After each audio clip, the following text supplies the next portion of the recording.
Assalamualaikum warahmatullahi wabarakatuh. Perkenalkan, nama saya Rofi Alem. Saya akan mempresentasikan konsep value chain pada sebuah perusahaan industri yang bergerak di bidang perkebunan dan pengolahan kelapa sawit, yaitu pada PT Agro Anugrah Lestari, sebuah perusahaan yang berkantor pusat di Jalan Dewi Sartika nomor 168 di Kota Pontianak. Mengapa saya memilih perusahaan ini? Karena Kalimantan Barat merupakan penghasil kelapa sawit terbesar kedua di Indonesia, dan industri ini sangat dekat dengan kehidupan kita sehari-hari. Di sini, PT Agro Anugrah Lestari mengolah perkebunan, inti dan plasma di Kabupaten Sekadau, Kalimantan Barat. Dalam presentasi ini, saya akan menguraikan seluruh elemen value chain, mulai dari aktivitas utama hingga aktivitas pendukung, dan bagaimana masing-masing diterapkan di perusahaan ini. Sebelum masuk ke perusahaan, izinkan saya mengingatkan kembali konsep value chain dari Michael Porter. Value chain adalah kerangka analisis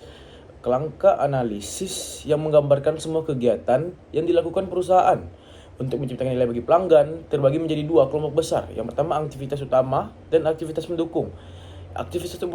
Aktivitas utama yang langsung berhubungan dengan produksi dan penawaran nilai kepada pelanggan. Sedangkan aktivitas mendukung, kegiatannya mendukung agar aktivitas utama dapat berjalan dengan lancar. Nah, mari kita bahas satu persatu dalam konteks PT Agro Anugrah Lestari. Nah, yang pertama ada inbound logistik, atau logistik masuk. Aktivitas pertama yaitu semua kegiatan yang berkaitan dengan penerimaan, penyimpanan, dan perindistribusian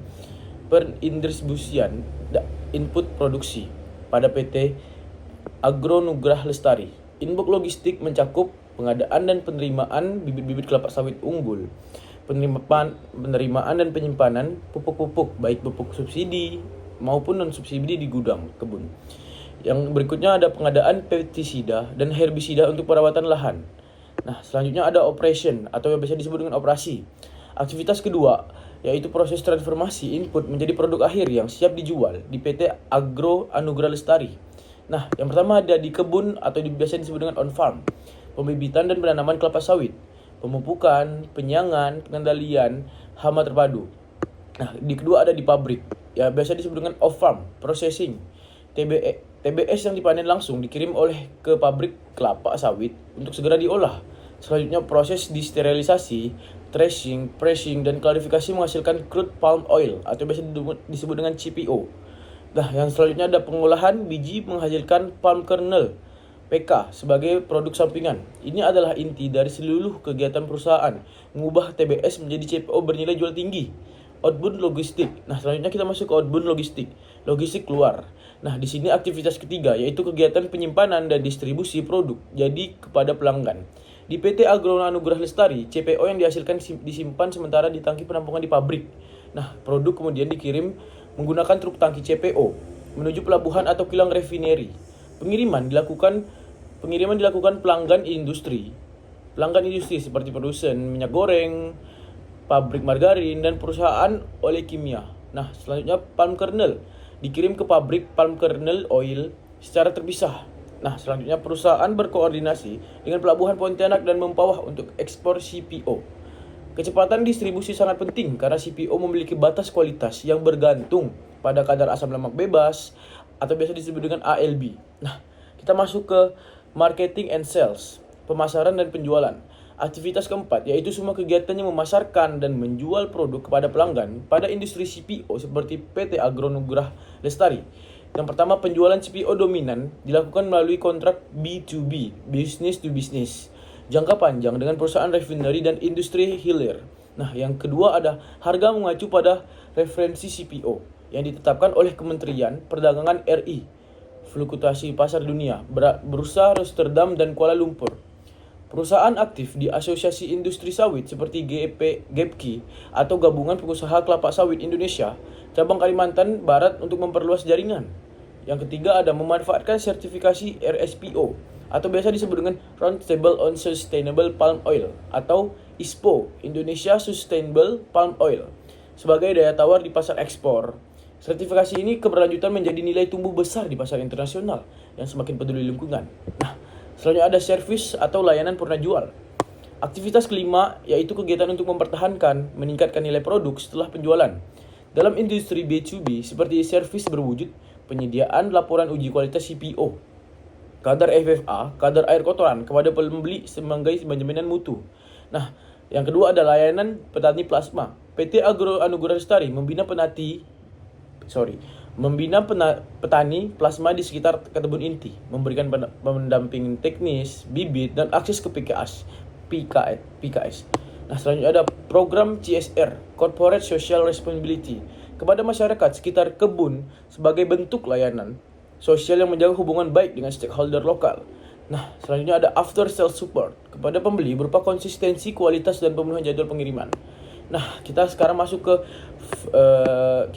ke firm infrastruktur perusahaan.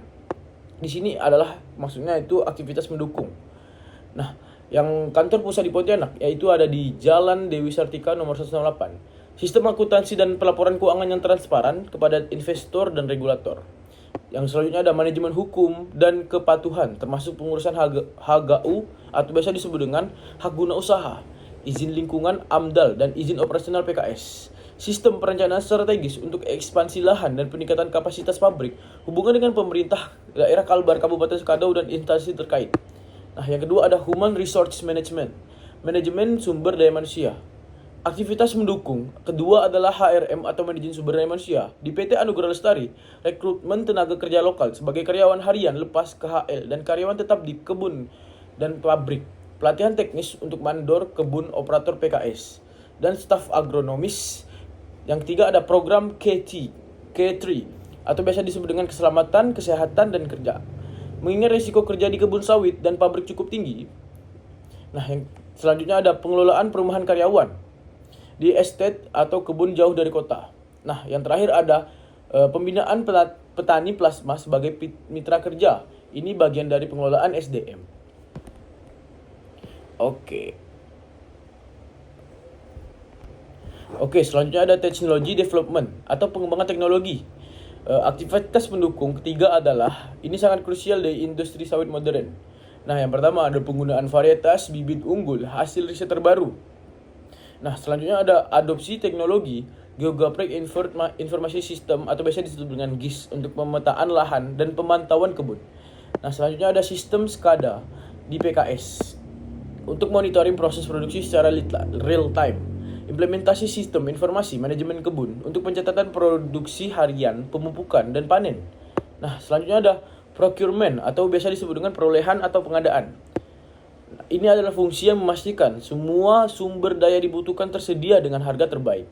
Yang pertama ada pengadaan bibit unggul, tender dan negosiasi dengan pemasok pupuk, pengadaan mesin dan suku cadang PKS, pengadaan bahan bakar dan pelumas, dan pengadaan jasa kontraktor.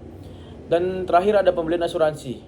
Nah, demikianlah gambaran lengkap penerapan value chain pada PT Anugerah Lestari Perusahaan Perkebunan Kelapa Sawit berkantor pusat di Pontianak. Nah, kesimpulan yang bisa kita ambil, setiap aktivitas dalam value chain dari inbound logistik sampai service, dari infrastruktur sampai procurement saling terhubung. Nah, sekian dari saya. Wabillahi taufiq wal hidayah. Wassalamualaikum warahmatullahi wabarakatuh.